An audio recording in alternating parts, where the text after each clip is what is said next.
So much media, so little time. Who keeps track of it all? That would be me. This is Bob Andelman, and this is the Mr. Media Interview, sponsored by the audiobook edition of Will Eisner, A Spirited Life, now available on audible.com and recorded live on blogtalkradio.com from the new media and American League Baseball capital of the world, St. Petersburg, Florida. How well do you know your own father?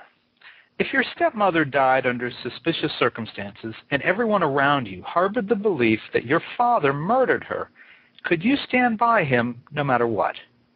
I hope for your sake that it's a situation in which you never find yourself.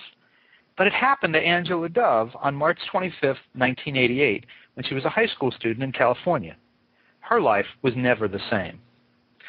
Dove hopes to have brought herself and her family some closure with the publication of her first book, No Room for Doubt, a true story of the Reverberations of Murder.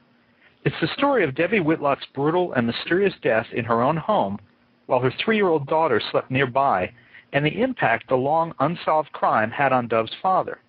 It is also the tale of Debi's mother's long struggle for justice. Now, even if you read a good deal of true crime stories, you probably haven't read one quite like this. Its point of view is unique, and I heartily recommend it to you. And Angela, welcome to Mr. Media. Thank you so much. How are you today? I'm doing just fine, thank you. I want to ask you to start. I try to be a little bit vague in introducing you. Can you tell the listeners kind of the essence of the Debi Whitlock story? Debi was married to my father in 1988, and she was killed inside of our home. I had been the last person to see her alive on that day in March, and I was at the house about 10 o'clock. About 2 hours later, somebody came into the house. There was no sign of a struggle or forced entry. They slit her throat, and everything about the crime scene really spoke to a perpetrator who knew her and who had something against her on a very personal level. Now, I was shielded from that at the time. I knew just the rudimentary elements. You know, somebody had definitely intended to kill her. They did kill her. It happened in the house. I didn't know a lot beyond that at the time. I was 3 days shy of 18, and you know, my family really worked to keep me away from that as much as they could. Mm. And you had you were going through issues already with your father. You had moved out of the house. I had moved out of the house recently, yes. And so my father and I had a falling out. And, you know, there were so many things that in retrospect made him look guilty. And unfortunately, I didn't realize it at the time, but that was one of them. The fact that I had been in the house, and although he and I had sort of detonated our relationship over something that didn't have anything to do with Debi. It was something that he wasn't comfortable talking about. I wasn't comfortable talking about. It was this big sort of void in the investigation, and it had to look very suspicious. I know now that investigators looked at the timing of that and said, now, did the teenage daughter realize there was violence in the home? Was she trying to get away from something? And, you know, that didn't really occur to me until I started researching the homicide case so that I could write this book. Now, there was something that I'm not quite clear on. You actually got called in and questioned. I did. But did you ever explain to the police what the falling out with your father at that point was?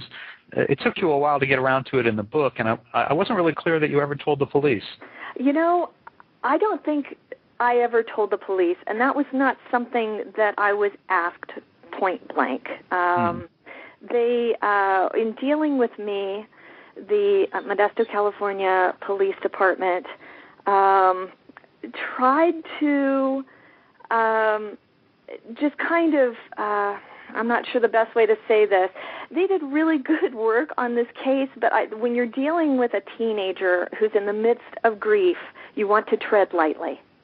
And so when they would ask me things, it was more like, well, how was the relationship with you and Debbie? How was the relationship with your father and Debbie? And it wasn't until they had worked that area a little bit that they got more pointed in their questioning.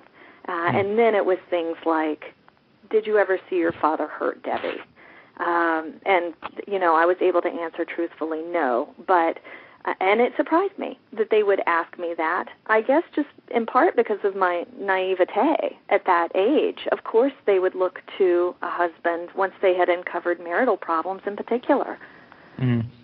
And the falling out with your dad, and I don't know if you want to mention it here because I don't know if it gives away something from the book, but the falling out with your dad, it didn't directly impact on Debbie's murder, or even indirectly, but it really does go to the unusual character of your dad. It does.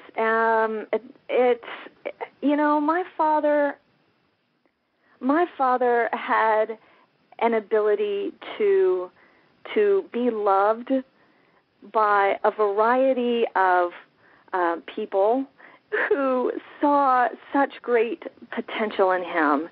And he would be the first to admit, if he were alive today, that once he got into those relationships, by and large, he didn't know how to navigate those. And, a lot of that was due to his alcoholism.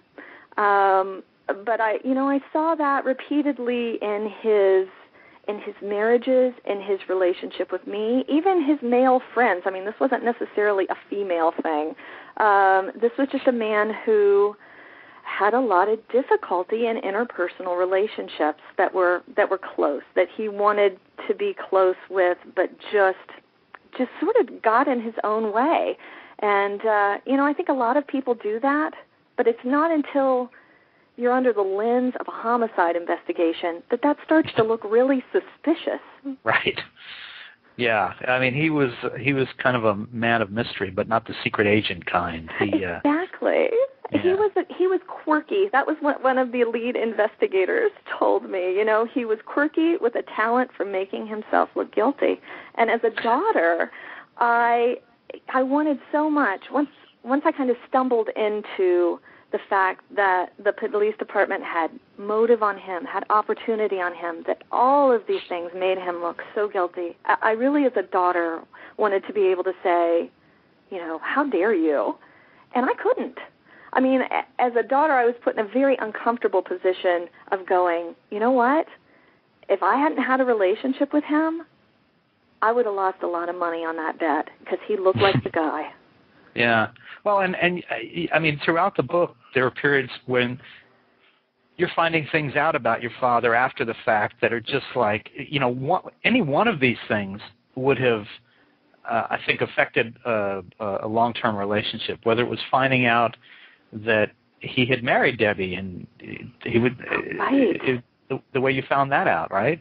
That's right. They were married for quite some time before I even knew, and yeah. I believe I mentioned later in the book that, he, at any point in time, my father could have been remarried, could have had other children, and I wouldn't necessarily know that. He wouldn't necessarily tell me that. He'd get around to it. Well, and what I guess we assume to be his third marriage, many years after Debbie had passed, you didn't find out about until he had passed. That's right. Yeah, and right. You found out about Debbie's daughter, your stepsister, I think after she. Was it after she was born, or was no, that? I'm trying to remember. She was. Let's see. Debbie was very pregnant by the time my dad told me that that she was pregnant. And as for that third marriage, actually, I'm thinking back on it. The way I found out about that was that I knew he and his girlfriend, his long-term girlfriend, were living together, and my husband and I went out to visit them. Mm-hmm. And my father sort of directed me to use the master bathroom, which doesn't seem like a strange thing until you realize that in order for me to get there, I had to pass his framed wedding announcement. So that was supposed to be his his way of letting me in on it. Oh, I see by the framed wedding certificate that you've been married for over a year. Oh. Yeah. Thanks, Dad. Thanks for that. Now, you were, and you mentioned this almost the first thing you said, you were the last person to see Debi alive except for the person who killed her. That's right. What do you remember about that night? And do you, I mean, you know, everyone would have regrets in that situation, but I mean, there's nothing you could have known or done. That's right. And as far as I know, the killer was not in the house at that time. Now, the things that happened in that last encounter with Debi really reverberated through the course of the investigation and through the family. One of the things that happened, I had gone over to the house to borrow a suitcase. I was leaving for spring break the next morning, and my father was out, and so I was conversing with Debi, and, you know, my best friend was there. I got the suitcase. During the course of that conversation with Debi, she happened to mention that my father was asleep in the back bedroom. Well, that turned out not to be the case, although at the time I didn't question it at all. It was 10 o'clock. Sure, he's asleep in the back bedroom. And then later, when I went down the hallway to kiss my baby sister goodbye, I knew that she was asleep, but I just wanted to duck into her room. Her room was right next to the master bedroom. I passed the master bedroom. I heard breathing that was very deep and rhythmic, and just thought, yeah, there's Dad asleep. Went, kissed my sister, and left. And didn't think about it until I got that call from the investigators working the case. And they kind of said, you know, we understand you were the last person to, you know, converse with her. What was that like? And when I got to that part of the story, they were like, whoa, wait. Your dad wasn't home that night, and what do you mean you heard breathing? You know, as far as we know, nobody was back there. So that was certainly something that gave us all pause and really fed, I think, our speculation about what really happened to Debi that night. So do you think that the person who did this was already in the house and that was who you heard? I don't know, but if it was the person that they arrested, and they did have a DNA match on that person, so we know we've got the right guy. But you know, I can't come up with a scenario in which he would be resting peacefully in the master bedroom. So that doesn't really work for me personally. Okay. Now, one of the real triggers for this that's poor choice of word. I apologize, but one of the reasons that this happened was that Debi's mother became an incessant crusader for years after this murder. She just could not sleep. She could not function without knowing what happened to her daughter.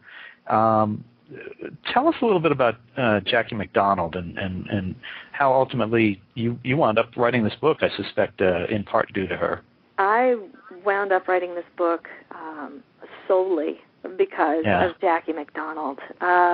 She is just a phenomenal force for our family and for other families. Jackie was a retired nurse living in the Midwest when Debi was killed. And, you know, she, on top of all of the grief of a mother, she was sort of re-victimized by the fact that we didn't have any of the answers. She didn't have the answer she needed. There was no arrest. And within a matter of days, she decided, in her own words, nobody was going to kill her kid and get away with it. And that was so laughable. She had no financial backing, no political clout, no ties to the media. She had nothing.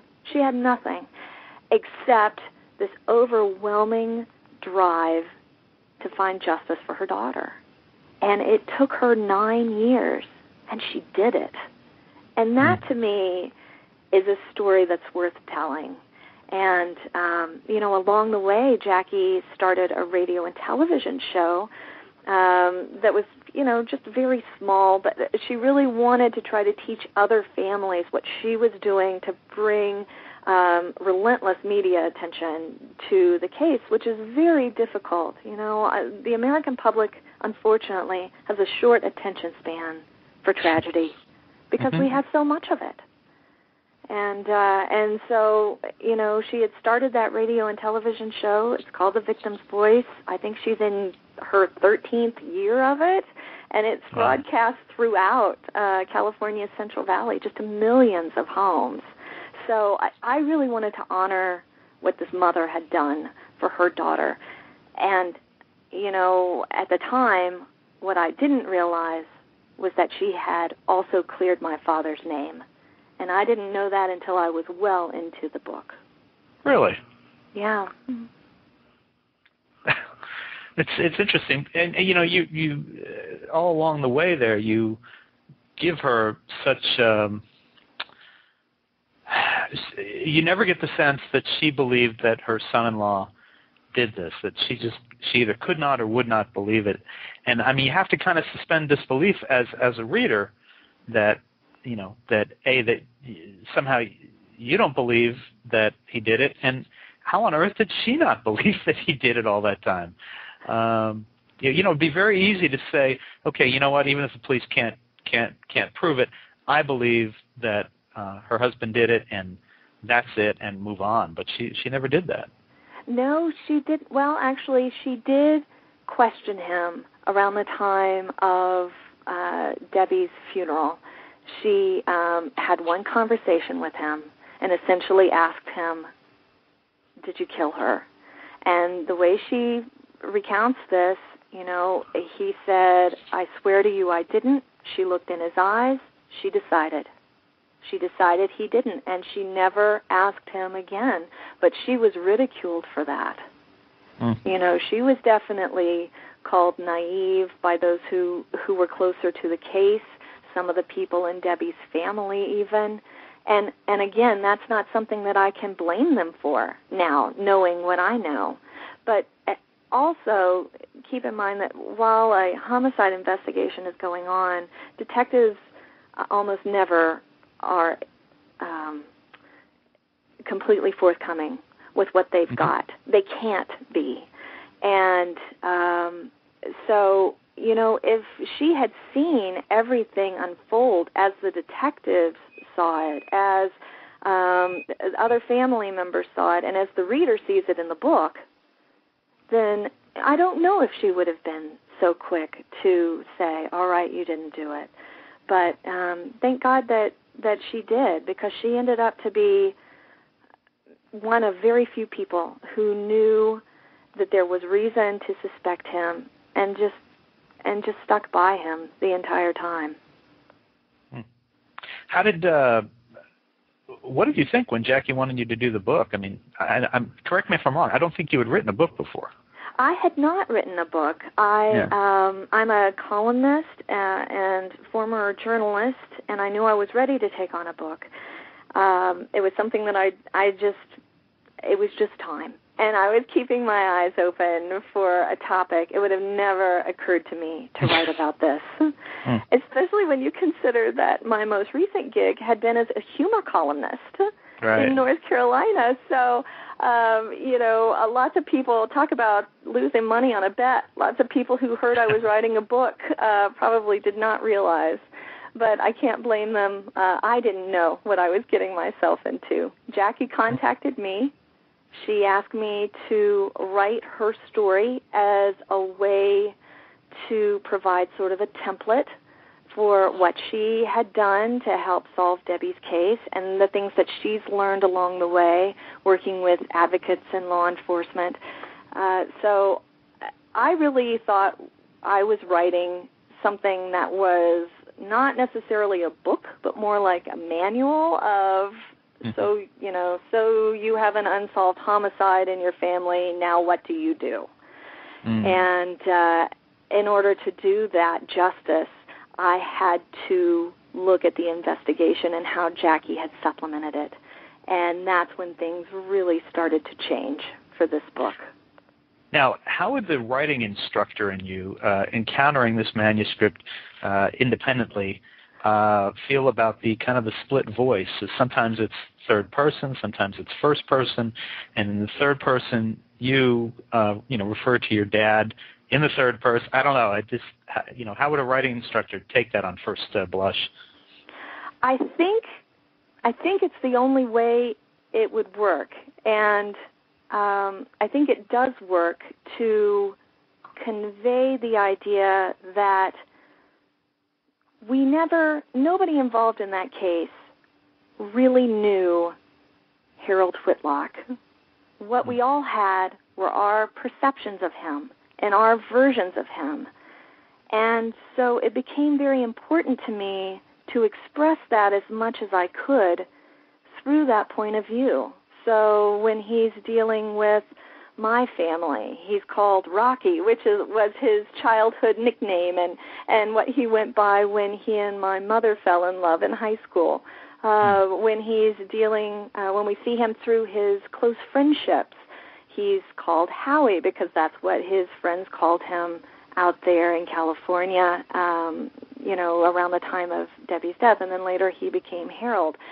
And I was very taken with this idea of the different identities of my father. Not split personalities, but just, he did use these names at different times for different phases of his life. And then again, it reflected the truth of the aftermath of murder, which is everybody has their own take on the situation.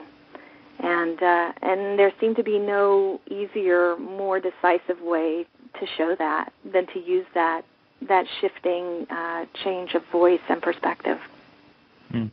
You draw analogies several times between Jackie, who I'll remind people if they're just joining us, was Debi Whitlock's mother, between her and John Walsh, and how the death of someone very close, a child, had changed the trajectory of their lives. Do you still see it that way? And have they met, by the way? I don't think that did they meet on America's Most Wanted. Our case was profiled on America's Most Wanted, but I don't think that Jackie actually met John Walsh at that time.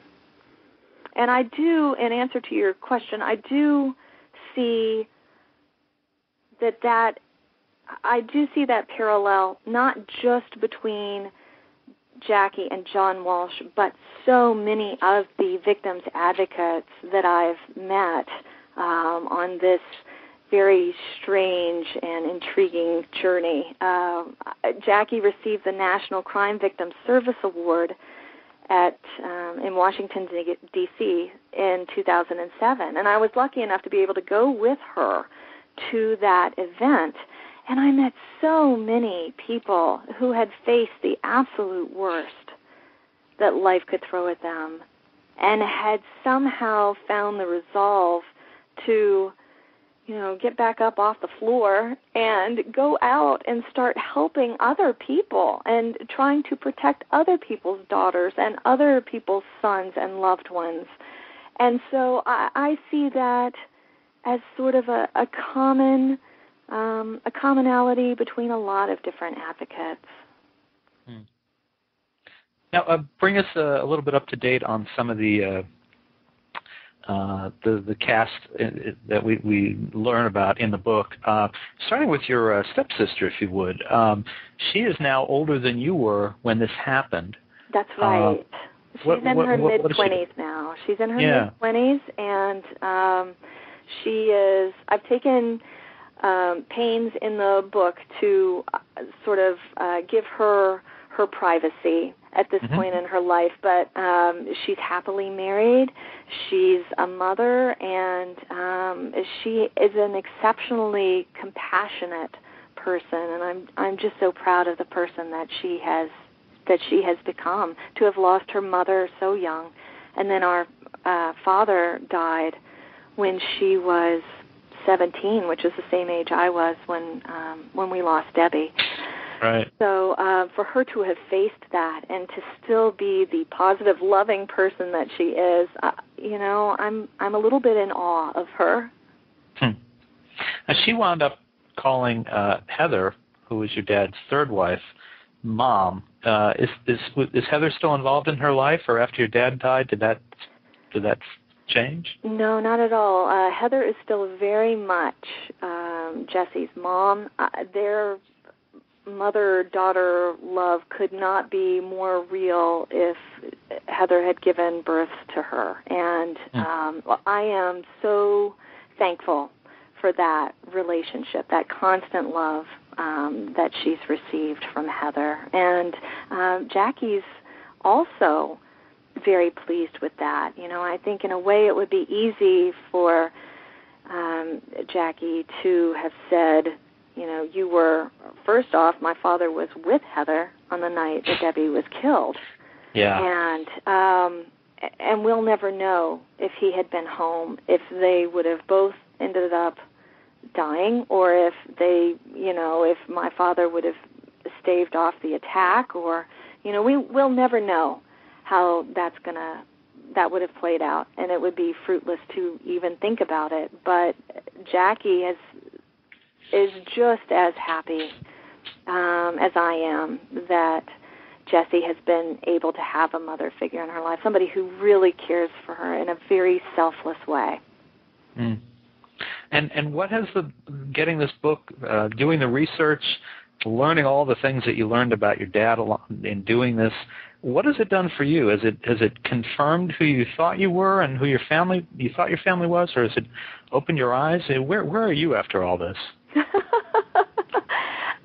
That's an excellent question. I think my realizations about my father have, number one, given me a better understanding of him than I've ever had in my life, and I'm thankful for that. Mm-hmm. And number two, it's made me realize I'll never understand him. And that's just got to be okay. There's nothing I can do about that. Wow. Well, and what's next? Were you going to do another book? Go back to columns? I will do another book. The humor columns have been ongoing, actually, and that's really what pulled me through this process. The discipline of looking for the joy and the laughter in the little moments. That was a real lifesaver during this. What's happened since the publication of the book? It just came out from Penguin in March. And I had no idea that I was launching a bit of a speaking career, but I've been given wonderful opportunities to talk with the survivor community and law enforcement. And I'm speaking at a women's inspirational conference, and, silly me, I thought I was going to be a writer. But I've been so amazed by the response to this book, and so I feel like I still need to stick with this a little bit more before I shift my focus to what comes next. Very good. Well, folks, you can find Angela Dove's moving true crime story, No Room for Doubt, a true story of the Reverberations of Murder, in great bookstores everywhere or online at mrmedia.com or amazon.com. And you can learn more about her and this case at NoRoomForDoubt.com. That's solid, NoRoomForDoubt.com. Or if you prefer to type a little bit less, Angela Dove, DOVE.com. Angela, is there anywhere else you want people to find you? Are you doing Twitter or Facebook, any of that kind of stuff? Oh, I'm doing all of that now. So if you go to angeladove.com, they can easily navigate to those other social networking systems and look me up there. Terrific. Well, thank you so much for joining us today. Thanks, Bob. I really appreciate it. My pleasure. It was a fascinating book, and I wish you and Jackie and the family a lot of luck. Thank you. All right. Take care. All right. You too. Bye-bye. And folks, for more interviews with your favorite journalists and authors, you can surf over to our main website, www.mrmedia.com. That's where you can listen to my earlier conversations with A.J. Jacobs of Esquire, John Darden of the New York Times, 2009 Pulitzer Prize winner for features Lane DeGregory, and many more. And please think about writing an online review of Mr. Media, casting a vote for Mr. Media, or marking Mr. Media as one of your favorites, whether you listen on Blog Talk Radio, TrueSlant.com, DigitalJournal.com, Vox.com, PodcastPickle.com, MediaFly.com, Blueberry, Zencast, Zimbio, or Odeo. And subscribe to Mr. Media on iTunes, and you'll never miss a show. Just search Mr. Media Interviews from within iTunes and subscribe for free. Or subscribe to Mr. Media's blog on the Amazon Kindle Reader. You can also listen with a piece of string and a tin can in many locations. If you've got an idea for a guest, email me directly at bob@andelman.com. That's ANDELMAN. You can also follow me on Facebook or on Twitter, www.twitter.com/Andelman. Thanks so much for joining us today. Always appreciate when you give up a little piece of your day and spend it with us. Thanks for listening, everybody.